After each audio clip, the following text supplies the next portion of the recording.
This has been quite the interesting month of June, attacking Jackie Hill Perry all month long.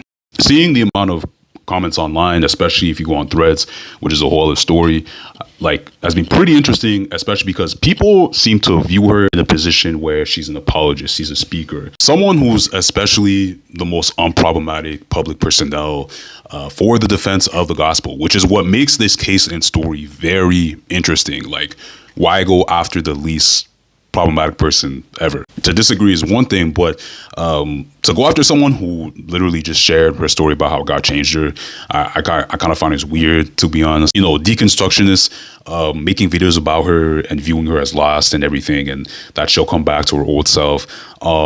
Just very, very strange behavior. Of all months of the year, this month, out of nowhere, Jackie is just all of a sudden homophobic. Jackie is also all of a sudden labeled as being lost in religious psychosis, in which I saw in a lot of breakdown pieces, all on 1 month of the year. I mean, if this were true, y'all would have kept this energy all year long. In spite of the criticisms online, there were counter comments that, supported Jackie. Comments like this, where y'all issue with Jackie Hill Perry is that she doesn't take God's word as merely a suggestion, and y'all do. I think at its core, this is where this conversation is at, and I agreed with this. Seeing other counter comments where people have actually shared their testimony of where they were at 4 years ago and then to where they're at today, walking with God. Such a beautiful thing to see.